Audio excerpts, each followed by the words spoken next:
fledglings stay out of the water if they can.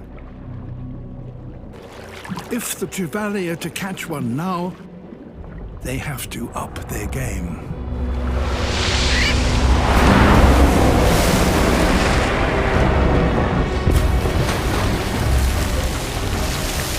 So there is a fish here that, amazingly, has a brain capable of calculating the airspeed, altitude, and trajectory of a bird.